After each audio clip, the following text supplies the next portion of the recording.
The Montreal Canadiens are this close to clinching a playoff berth as we record this episode. Laura Saba of Locked On Canadiens is here to talk about that and the arrival of Ivan Demidov. All that and more coming up on today's Locked On NHL podcast.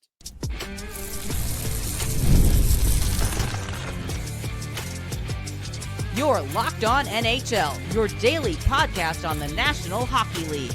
Part of the Locked On Podcast Network, your team every day. Gil Martin here, and welcome everybody to the Monday edition of the Locked On NHL podcast, part of the Locked On Podcast Network, your team every day. I want to thank everyone who makes Locked On NHL your first listen every day. Don't forget to subscribe on YouTube or wherever you listen to podcasts so you get new episodes as soon as they drop. It is my pleasure to welcome back to the show the co-host of Locked On Canadiens, Laura Saba. And Laura, an exciting time for Canadiens fans. As we record this, they are so close to clinching a playoff spot after their overtime loss to Toronto. What is the buzz in and around this team right now with them on the precipice of reaching the playoffs? I look back to American Thanksgiving because that seems to be the arbitrary number where people are like, oh, if a team is not in a playoff spot, then it's going to be really hard for them to regain it. But if you look at what it looked like then and what it looks like now, there's a lot of teams that were expected to make it that are not in that picture anymore. You know, the New York Rangers got eliminated. The New York Islanders, sorry, Gil, got eliminated. The Detroit Red Wings got eliminated. So the only teams left alive, and by contrast, the Ottawa Senators are like well into wild card and even challenging to be a regular playoff spot, not a wild card spot. So the only two teams left are the Montreal Canadiens and the Columbus Blue Jackets, exactly as everyone predicted back in October or November. It's been a remarkable run for both teams. I think it's, it's been a fun time. It has been stressful at times, but the Montreal Canadiens really seem to have taken massive strides. At the beginning of the season, the front office and the coach said they wanted the Canadiens to be in the mix and playing meaningful games in March.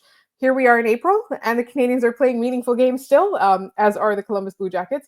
They're very, very close. So as we listen to this, there's still a game to be played between the Columbus Blue Jackets and the Washington Capitals that could decide the Canadiens' fate. If the Blue Jackets lose in regulation, the Habs are in. If the Blue Jackets win in regulation, they're still alive. If they win in overtime, then the tragic/magic number becomes 1, and the Canadiens only need 1 point.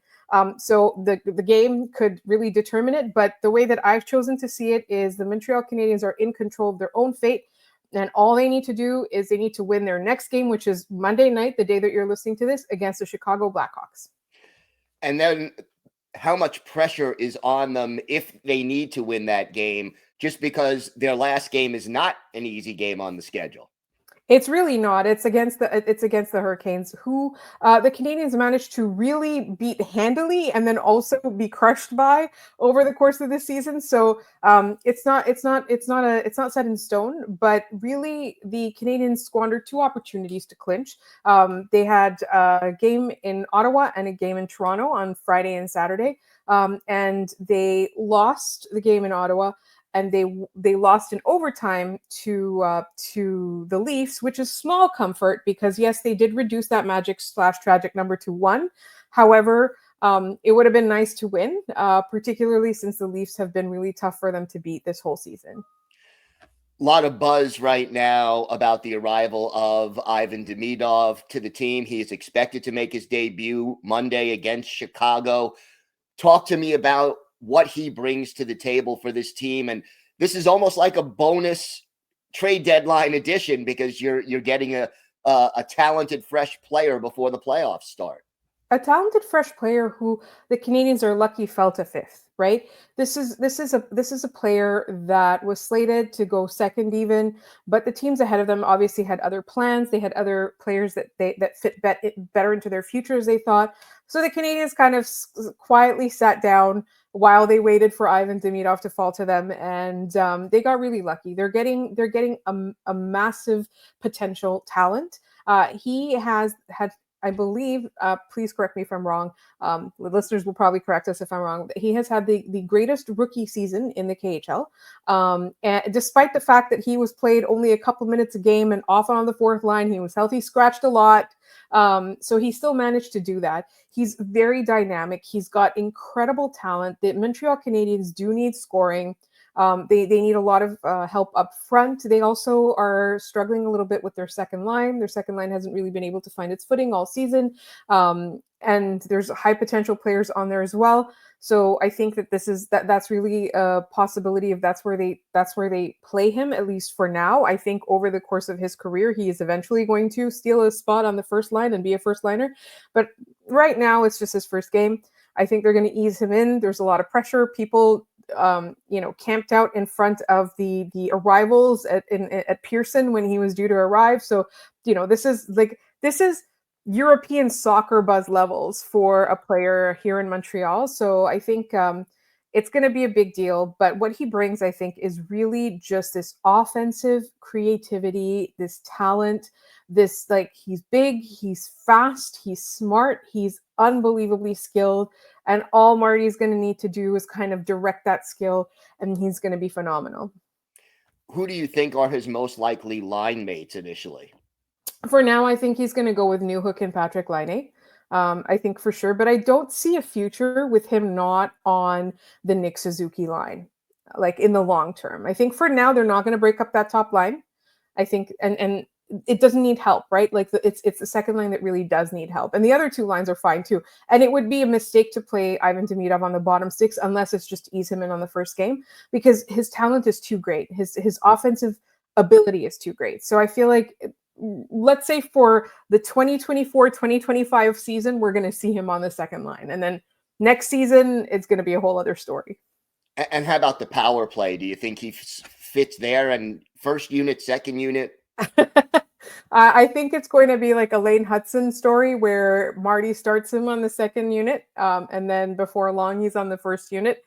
The Montreal Canadiens power play is struggling of late because Patrick Laine, with his massive, I think he has 20 goals on the power play, if I'm not mistaken, on the season, 20 or 19, I can't remember. And so, the opposing teams are focusing on Patrick Laine, and Montreal had gotten really used to just feeding him the puck. And so they're kind of like, their creativity is lacking when Patrick Laine is being well defended on that power play. So giving them another option, giving them somebody who I think also the key is that Ivan Demidov is so fresh and so young. He's going to be taking risks. And I think that's what the power play needs, is that they're so risk averse. They need to be able to take risks in order to be more creative, more dynamic, more aggressive. And I think Ivan Demidov will bring that before he has the creativity crushed out of him, which I don't think is Marty's MO. But I do think that it's definitely like his daring nature is going to be the change. It's going to be the big factor, just like Lane Hudson was. You alluded earlier to the fact that not a lot of people expected the Canadiens to be in this spot right now. In fact, they didn't even necessarily expect themselves to be. What are some of the biggest reasons they got here this year? So I think it's going to sound a little bit single-minded, and I will expand on that a little bit. I think Lane Hudson has been really the difference maker. And I say this because, he's on the verge of having a record-breaking season. All he needs is one more point in the NHL to break Chris Chelios' record for rookie scoring on the Montreal Canadiens in history. I think the thing has been that we can talk about Nick Suzuki has taken a step forward, scored more points than he ever has. We can talk about Cole Caulfield scoring 37 goals, almost to 40. He might not hit 40. He's only got 2 games left to do it. But, it's huge, right? 37 goals is not nothing. You've got that. You've got the ability for the bottom six. Like there have been, like the Jake Evans with Yoel Armia combination on penalty killing and Emil Heineman. You can't discount that. Just on that bottom six role, right? And then you have somebody like Josh Anderson, who last year was a player that people had completely given up on. Marty started playing him on the penalty kill, and all of a sudden he's become an effective player again. I think Brendan Gallagher has had a little bit of a renaissance, and I think he plays very physically. He's starting to get a little bit older. So last year, I think his body was just too banged up. But this year, he's playing with like a new life, a new vigor, right? And then what ties it all together, though, is that Lane Hutson is able to break games. Like, he's a game breaker, right? Like, if the game is not going well, I literally witnessed it like in front of my eyes when I went to see a Habs game in Buffalo with Ian and my former co-host Scott. Like, the game wasn't going well, and then all he did was he took it over. Like, when he's on the ice, he controls the play, and I think that's been a factor for helping other people step up as well. So, like when you see Patrick Laine scoring on the power play, often when you look at the assist, you'll see that it started with a play from Lane Hutson, right?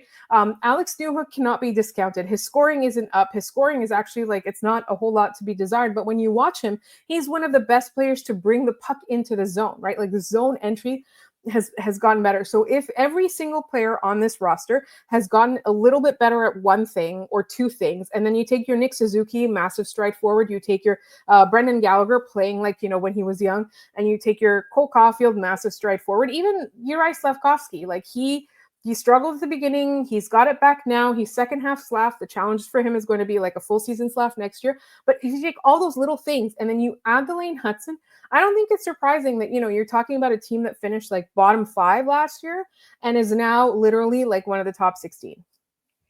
Yeah, big amount of progress there in Montreal. Laura, why don't you tell our viewers and our listeners where they could find the podcast and where they could find you on social media?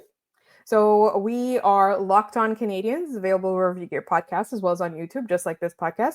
We are all over social media. We are on Blue Sky at Locked On Canadiens. We're on TikTok at Locked On Canadiens. We're on Instagram at Locked On Canadiens. You can email us at lockedoncanadiens@gmail.com. My co-host is Maybe It's Ian, all over social media. I am at The Active Stick, all over social media. All right, Laura, thank you so much. Thank you so much, Gil. Today's episode is brought to you by Upwork. Scaling your business requires the right expertise at the right time. And with Upwork, you can find specialized freelancers in marketing, development, design, and more, experts ready to help take your business to the next level. Upwork gives businesses flexibility by connecting them with top freelance talent across multiple industries, including IT, AI, web development, and marketing. Whether you need extra hands for a project or a long-term partner, Upwork makes hiring simple and affordable. If you need help with marketing campaign, Upwork can help you connect with a freelance expert who delivered incredible results. Posting a job is free and simple, and within a day, you'll have multiple qualified candidates to choose from. Instead of hiring full-time, Upwork helps you find affordable top-tier freelancers to scale my business efficiently. Visit Upwork.com right now and post your job for free. That's UPWORK.com, Upwork.com, to connect with top talent and grow your business today.